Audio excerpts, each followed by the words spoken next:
High people, ഞാൻ the inside verdict lovely 3D കണ്ടിറങ്ങിയിരിക്കുകയാണ്. ഞാൻ എങ്ങനെയെങ്കിലും പെട്ടെന്ന് പറഞ്ഞു തരാം, പറയാൻ വയ്യ.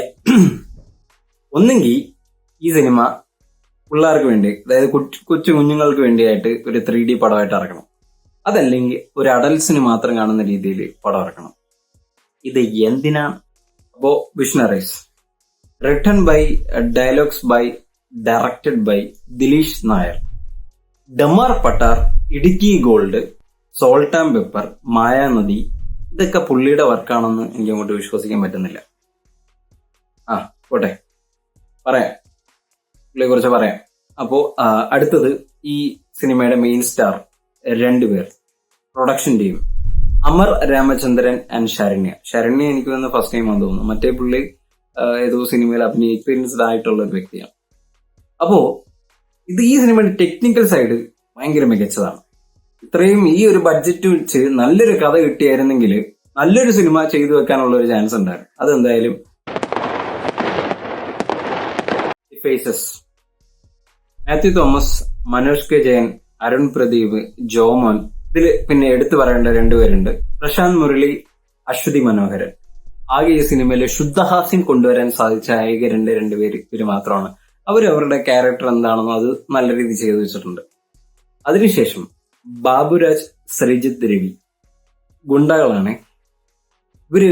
ഒരു ജയിലിനകത്ത് വെച്ചിട്ട് അടി നടക്കുക.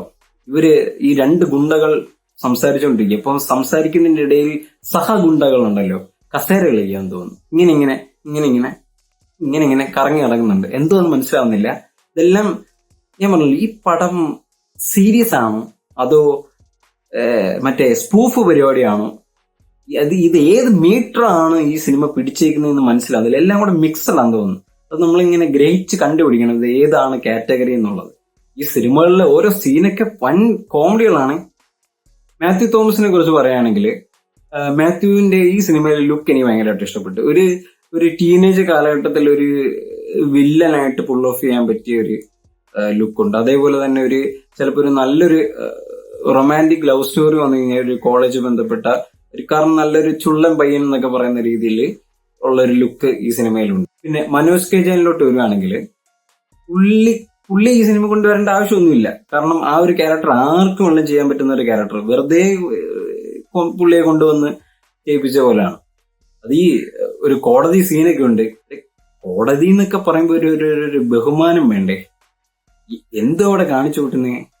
ഓക്കെ, ചിലപ്പോ ഈ പറഞ്ഞ പോലെ സ്പൂഫ് ആയിരിക്കും ചെയ്തേക്കുന്നേ, പോട്ടെ, സ്പൂഫ്, ഓക്കെ, സ്പൂഫ്. അപ്പൊ അങ്ങനെ പിന്നെ അടുത്ത സ്പൂഫ് ഞാൻ പറയാം. അതായത് മാത്യൂസിന്റെ കഥാപാത്രം എന്ന് പറയുന്ന ഒരു ചെറുപ്പക്കാരൻ, മേ ബി ഒരു 20-21 വയസ്സുള്ള ഒരു ചെറുപ്പക്കാരൻ കൂട്ടുകാരുടെ കൂടെ അവൻ സ്വന്തമായിട്ട് അധ്വാനിക്കാൻ പോകുന്നുണ്ട്.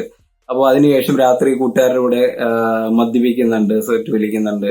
അപ്പൊ അങ്ങനെ ആ രീതിയിൽ നടന്നു പോകുന്ന ഒരു ചെറുപ്പക്കാരൻ ഒരു സർക്കാർ ജോലിയൊക്കെ കിട്ടി പോവാണ്. അപ്പൊ അതിനുശേഷം നടക്കുന്ന കുറച്ച് സംഭവങ്ങളൊക്കെയാണ്. അങ്ങനെ മാത്യൂസ് ഒരു ജയിലില് പെടുകയാണ്. ഈ ജയിലിൽ കയറുന്ന, അതായത് ഈ കഥ ഇവിടെ കൊണ്ടെത്തിക്കണമല്ലോ, അപ്പൊ അതിനുവേണ്ടി കണക്ട് ചെയ്തേക്കുന്ന ഡയറക്ടറിന്റെ ഗ്രാൻഡ് ഐഡിയ ആണ് ഇതെല്ലാം.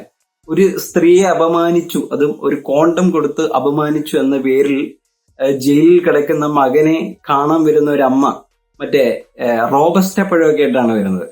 വന്നിട്ട് എനിക്ക് തോന്നുന്നു മകൻ ആദ്യമായിട്ടല്ലെന്ന് തോന്നുന്നു ജയിലിൽ പോകുന്നത്. എനിക്കൊന്ന് ഇടയ്ക്കിടയ്ക്ക് പോയി വരുമെന്ന് തോന്നുന്നു. കാരണം മറ്റേ നമ്മൾ ഈ ബോർഡിംഗ് സ്കൂളിലൊക്കെ പോയിട്ട് മക്കളെ കാണാനൊക്കെ പോകത്തില്ലേ, ഹോസ്റ്റലിലൊക്കെ കാണാൻ പോകുമ്പോൾ നമ്മൾ മറ്റേ റോബസ്റ്റ് ഒക്കെ ആയിട്ട് പോകത്തില്ലേ, മോനെ എന്തുണ്ട്, എങ്ങനെയുണ്ട്, ജയിലൊക്കെ എങ്ങനെയുണ്ട്, സൂപ്പറാണോ?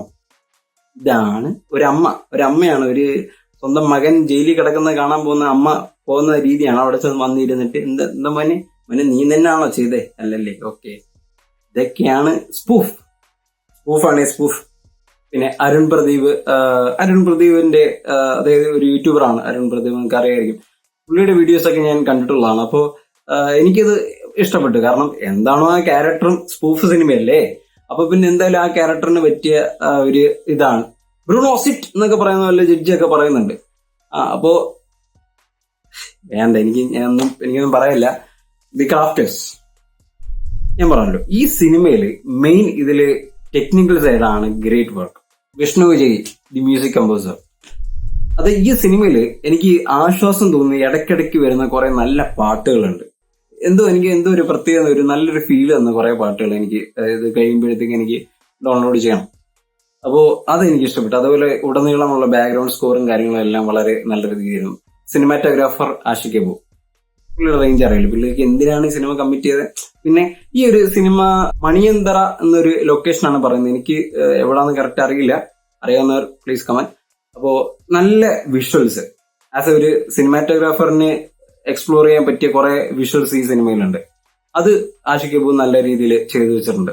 അതേപോലെ എഡിറ്റർ കിരൺ ദാസ്, എല്ലാം ആ ടെക്നിക്കൽ സൈഡ് എല്ലാം വളരെ VFX ഒക്കെ നല്ല മികച്ചായിരുന്നു. ലൈക്ക് ഭയങ്കര കിടിലം, എന്ത് ഒറിജിനാലിറ്റി അങ്ങനല്ല. നമ്മളിപ്പം ഈച്ച സിനിമയെ കണ്ട സെയിം അതേപോലെ നമുക്ക് ഒട്ടും മോശം പറയാൻ ഉള്ള VFX അല്ല. എനിക്ക് കുറെ VFXന്റെ കാര്യങ്ങളൊക്കെ കുറെ CG വർക്ക് എല്ലാം എനിക്ക് ഇഷ്ടപ്പെട്ടിട്ടുണ്ട്.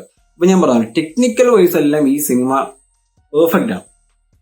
പക്ഷെ എന്ത് കാര്യം, കഥയില്ല. ഈ സിനിമയുടെ ഷോ സ്റ്റീലർ തീർച്ചയായിട്ടും വിഷ്ണു വിജയാണ്. എനിക്ക് ഭയങ്കരമായിട്ട് യൂസ് ചെയ്തിരിക്കുന്ന പാട്ടുകളൊക്കെ എനിക്ക് എന്തോ പേഴ്സണലി ഭയങ്കരമായിട്ട് ഇഷ്ടപ്പെട്ടു.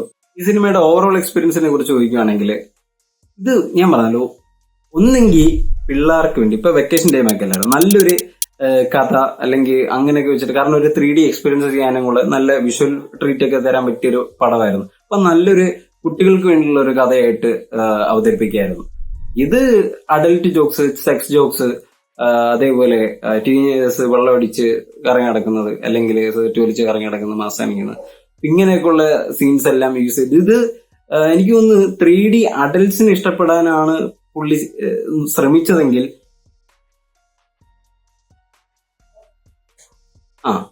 ഇത് ഈ ചേട്ട് ശബ്ദം കൊടുത്തിരിക്കുന്നത് ശിവാങ്കിയാണ്. ക്യൂട്ട്നെസ് ഒക്കെ വാരി വിതറുക.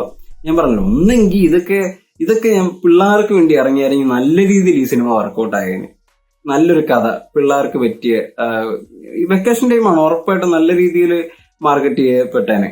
ഇത് അങ്ങനെ ഒരു കഥ ചെയ്തിരുന്നെങ്കിൽ ഈ പറഞ്ഞ ക്യൂട്ട്നെസ് എല്ലാം വർക്കൗട്ട് ആയതിന്. അല്ലാതെ ഇമാതിരി ഒരു കഥയും വെച്ചിട്ട് അതിന് ഇമാതിരി ക്യൂട്ട്നെസ്സും ഇതുപോലത്തെ 3Dയും ഒന്നും പറയുന്നില്ല. ശരി.